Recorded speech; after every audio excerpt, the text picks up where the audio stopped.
एक दूर का जिक्र है कि एक छोटे से गांव में अबदाल रहमान नाम का एक बुजुर्ग रहता था। अबदाल रहमान बचपन ही से कुरान मजीद के आशिक थे। इनकी ज़िंदगी का मकसद ही ये था कि अल्लाह की किताब को पढ़ें, समझें और लोगों तक इसका पैगाम पहुंचाएं। वो अक्सर गांव की मस्जिद में बैठे रहते और दिन रात तिलावत करते, मगर उनके दिल में एक ख़ास मोहब्बत सूरत यासीन के साथ जुड़ी हुई थी। उनका मानना था कि ये सूरत कुरान का दिल है और जिसने उसे दिल की सच्चाई के साथ पढ़ा, इसके हालात अल्लाह आसान कर देता है। अबदाल रहमान की ज़िंदगी सादा मगर परसुकून थी। वो खेतों में मेहनत मजदूरी करते मगर उनके चेहरे पर हमेशा एक नूर झलकता। गांव वाले अक्सर कहते कि जब अबदाल रहमान सूरत यासीन की तिलावत करते हैं तो फ़िज़ा में एक अजीब सी सुकून और खुशबू फैल जाती है। लोग अपनी बीमारियों, परेशानियां और दुख उनके पास लेकर आते और वो इन्हें यही नसीहत करते कि सूरत यासीन को दिल से पढ़ो और इस पर अमल करो। एक दिन गांव में एक सख्त बीमारी फैल गई। बच्चे, बड़े, औरतें सब बुखार और खांसी में मुब्तला हो गए। लोग डॉक्टरों के पास गए मगर कोई इलाज कामयाब ना हुआ। पूरे गांव में खौफ और मायूसी छा गई। ऐसे में सब लोग अबदाल रहमान के पास आए और कहा कि हमें कोई रास्ता दिखाओ। अबदाल रहमान ने मस्जिद में सबको जुमा किया और कहा, मेरे अजीज़ों, ये आजमाइश अल्लाह की तरफ से है। दवा ज़रूर करो मगर असल शिफा अल्लाह के पास है। आओ हम सब मिलकर सूरत यासीन की तिलावत करें और अल्लाह से दुआ करें। वो रात पूरा गांव मस्जिद में जुमा हुआ। चिरागों की मध्यम रोशनी में अबदाल रहमान ने बुलंद आवाज़ में सूरत यासीन की तिलावत शुरू की। हर आयत के साथ उनके दिल से निकलने वाली आवाज़ लोगों के दिलों में उतरती चली गई। आंखों से आंसू बहने लगे, दिलों पर सुकून उतरने लगा और एक अजीब रूहानी कैफियत छा गई। जैसे ही सूरत मुकम्मल हुई, अबदाल रहमान ने दुआ के लिए हाथ उठाए। सबने मिलकर गिरियावाऊ जारी के साथ अल्लाह से फरियाद की कि हमें इस आफत से निजात दे। अगली सुबह जब लोग बेदार हुए तो हैरान रह गए। जो मरीज़ बिस्तर से उठने के काबिल ना थे वो बेहतर महसूस कर रहे थे, बुखार कम हो गया था, खांसी थम गई थी। चंद दिनों में पूरा गांव सेहतयाब हो गया। लोग हैरत से एक दूसरे को देखने लगे और कहने लगे कि वाकई सूरत यासीन की करामत ने हमें बचा लिया। इस दिन से गांव के हर घर में सूरत यासीन की तिलावत होने लगी। अबदाल रहमान ने ये बात लोगों के दिलों में रासिख कर दी कि सूरत यासीन सिर्फ बीमारियों का इलाज नहीं बल्कि ये हर मुश्किल का हल है। अगर कोई मकरूज़ा कर रोता तो वो उसे नसीहत करते कि फजर के बाद सूरत यासीन पढ़ो, अल्लाह तुम्हारे कर्ज उतार देगा। अगर किसी माँ का बेटा गुम हो जाता तो वो उसे सूरत यासीन पढ़ने की तलकीन करते और चंद ही दिनों में गुमशुदा बेटा वापस आ जाता। उनके अपने बेटे की कहानी भी कुछ ऐसी ही थी। एक दिन अबदाल रहमान का बड़ा बेटा शहर गया और कई दिन तक वापस ना आया। घर वाले रोने लगे मगर अबदाल रहमान ने सुकून से वज़ू किया, मसहिफ खोला और सूरत यासीन की तिलावत शुरू की। इन्होंने अल्लाह के हुजूर दुआ की कि मेरा बेटा सही सलामत वापस आ जाए। 3 दिन बाद अचानक वही बेटा दरवाजे पर आ खड़ा हुआ। इसने बताया कि वो रास्ता भटक गया था मगर एक अजनबी शख्स ने उसे रहनुमाई दी और सही रास्ता दिखाया। अबदाल रहमान जानते थे कि ये अल्लाह की कुदरत थी जो सूरत यासीन की बरकत से उनके बेटे की हिफाजत कर रही थी। गांव वाले अब हर काम के आगाज़ पर सूरत यासीन पढ़ने लगे। खेत जोतने से पहले, सफ़र पर निकलने से पहले, हत्ता कि निकाह के वक्त भी सूरत यासीन की तिलावत की जाती।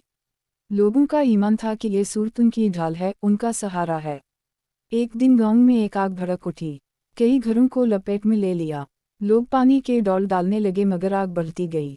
अचानक एक औरत ने बुलंद आवाज़ में सूरत यासीन पढ़ना शुरू किया। सब लोग उसके पीछे पढ़ने लगे। जैसे ही सूरत मुकम्मल हुई, हवा का रुख बदल गया और आग बुझने लगी।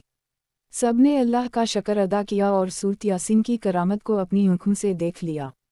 वक्त गुजरता गया और अबदाल रहमान की उम्र ढलती गई, मगर उनकी ज़बान पर हमेशा सूरत यासीन का वरद रहता। लोग इन्हें बाबा यासीन के नाम से पुकारने लगे। एक दिन वो बीमार हुए और बिस्तर पर लेट गए। गांव वाले रोने लगे कि हमारा सहारा जाने वाला है, मगर अबदाल रहमान मुस्कुराए और कहा, गम ना करो, मैं जा रहा हूँ मगर सूरत यासीन को अपना साथी बना लो। ये तुम्हें कभी तन्हा नहीं छोड़ेगी। जब उनका वक्त करीब आया तो इन्होंने अपने बेटों को पास बुलाया और कहा कि मेरी कब्र पर सूरत यासीन पढ़ते रहना।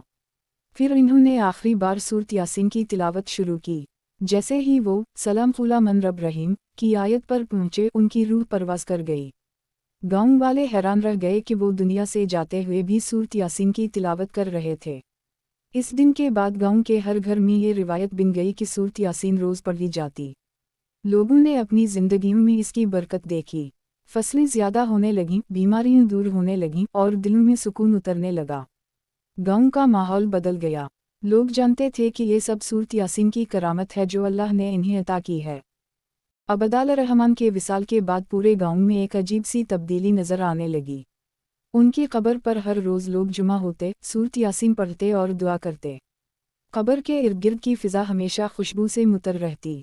कई लोग गवाही देते कि रात के वक्त इन्होंने वहाँ से रोशनी निकलती देखी। गांव के बुजुर्ग कहते कि ये सब सूरत यासीन की बरकत है, क्योंकि जिसने उसे अपना साथी बनाया, अल्लाह ने इसके लिए दुनिया और आखिरत के रास्ते रोशन कर दिए।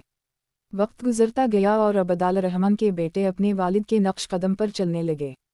वो भी गांव के लोगों को सूरत यासीन पढ़ने की तलकीन करते। एक दिन एक अजनबी गांव में आया। उसका नाम यूसुफ था। वो बहुत परेशान हाल, थका हुआ और भूखा नजर आ रहा था। लोगों ने पूछा, तुम कौन हो और कहाँ से आए हो? यूसुफ ने बताया कि वो शहर में एक बड़ी फैक्ट्री में काम करता था, लेकिन एक झूठे इल्ज़ाम की वजह से इसकी नौकरी छिन गई। ना खाने को कुछ था, ना रहने को जगह। कई दिन भटकने के बाद वो इस गांव तक पहुंचा। गांव के एक नेक शख्स ने उसे अपने घर में पनाह दी और कहा कि यहाँ तुम्हें इज्जत भी मिलेगी और सुकून भी। मगर यूसुफ के दिल में एक अंधेरा सा छाया हुआ था। वो मुसलसल फिक्र में रहता, रातों को जागता और रोता। एक दिन गांव के बुजुर्ग ने उसे अबदाल रहमान की कब्र पर ले जाकर कहा कि यहाँ सूरत यासीन पढ़ो, तुम्हारे दिल का बोझ हल्का हो जाएगा। यूसुफ ने पहले तो हिचकिचाहट दिखाई, क्योंकि इसने कभी दिल से कुरान नहीं पढ़ा था। लेकिन फिर इसने वज़ू किया और सूरत यासीन खोली। जैसे ही वो तिलावत करने लगा, उसके दिल पर एक अजीब सी कैफियत तारी हुई। आयत आयत इसकी रूह को सुकून देने लगी। जब वो सलाम खुला मन रब रहीम तक पहुंचा तो इसकी आंखों से बेइख्तियार आंसू बहने लगे। इस दिन के बाद यूसुफ की ज़िंदगी बदलने लगी। गांव वालों ने उसे अपने खेतों में काम दिया और अल्लाह ने इसके रिज़्क़ में ऐसी बरकत डाल दी कि चंद सालों में वो सबसे कामयाब किसान बन गया। मगर वो कभी नहीं भूला कि इसकी कामयाबी की शुरुआत सूरत यासीन की तिलावत से हुई थी। वो हर रोज़ सुबह के वक्त बुलंद आवाज़ में सूरत यासीन पढ़ता और उसकी आवाज़ पूरे गांव में गूंजती। बच्चे, औरतें और बुजुर्ग सब उसे सुनते और दिलों में सुकून महसूस करते। एक और वाक़या यूं हवा के गांव के करीब एक काफ़िला डाकुओं ने लौट लिया। काफ़िले वाले खौफज़दा हो गए और भागते हुए गांव पहुंचे। जब इन्होंने ये बात सुनाई तो लोग फिक्रमंद हुए। गांव के एक हाफिज़ ने कहा कि हम सब इकट्ठे होकर सूरत यासीन पढ़ते हैं और अल्लाह से मदद मांगते हैं। इन्होंने रात भर तिलावत की। अगली सुबह खबर मिली कि डाकुओं का गिरोह अचानक पुरस्कार तौर पर पकड़ा गया। इन्होंने खुद कहा कि हम रात को कुछ देखने लगे, जैसे रोशनियों का हुजूम हमारी तरफ बढ़ रहा है और हमें लगा कि सैकड़ों लोग हम पर हमला आवर हो गए हैं। खौफ से हमने हथियार फेंक दिए और भाग गए। गांव वाले जानते थे कि ये सूरत यासीन की करामत थी जिसने उनकी हिफाजत की। यूसुफ की कहानी भी बढ़ती गई। एक दिन इसका छोटा बेटा सख्त बीमार हो गया। डॉक्टरों ने कह दिया कि उम्मीद कम है। यूसुफ ने अपनी बीवी के साथ मिलकर मुसलसल सूरत यासीन की तिलावत शुरू की। दिन रात वही एक दुआ, वही एक सहारा। अल्लाह की कुदरत देखी गई कि बच्चा आहिस्ता आहिस्ता सेहतयाब होने लगा। वो बच्चा बड़ा होकर एक हाफिज़ कुरान बना और पूरे इलाके में सूरत यासीन की तालीम देने लगा। लोग इसे यासीन हाफिज़ के नाम से पुकारने लगे। कई बरस गुजर गए और गांव का माहौल ऐसा हो गया कि हर रात सूरत यासीन की आवाज़ें गूंजतीं। गांव की गलियां सुकून और रोशनी से भर जातीं। अगर कभी कोई मुसाफिर इस गांव में आता तो वो हैरान रह जाता कि यहाँ लोग इतने पर सुकून और खुश कैसे हैं। और जवाब हमेशा एक ही मिलता, ये सब सूरत यासीन की बरकत है। एक दिन शहर से कुछ लोग गांव आए। वो तालीम याफ्ता थे मगर दिलों में सुकून ना था। एक ने कहा, हमने बहुत पैसा कमाया मगर खुशी कहीं नहीं मिली। दूसरे ने कहा, हमने शोहरत पाई मगर दिल खाली है। गांव वालों ने इन्हें सूरत यासीन पढ़ने का मशवरा दिया। पहले तो वो हंसने लगे कि एक सूरत पढ़ने से क्या बदल सकता है। मगर जब इन्होंने पहली बार दिल से तिलावत की तो उनके अंदर एक रोशनी उतर आई। उनकी आंखों से आंसू बहने लगे और वो बार बार कहते, हमें आज सुकून मिला है। वो वापस अपने शहरों को गए मगर सूरत यासीन को अपनी ज़िंदगी का हिस्सा बना लिया। यूं अबदाल रहमान की कब्र से निकलने वाली रोशनी पूरे इलाके में फैल गई। हर कोई जानता था कि सूरत यासीन महज एक तिलावत नहीं बल्कि अल्लाह की करामत है जो अंधेरों को उजालों में बदल देती है, दुखों को राहत में बदल देती है और इंसान के दिल को सुकून अता करती है।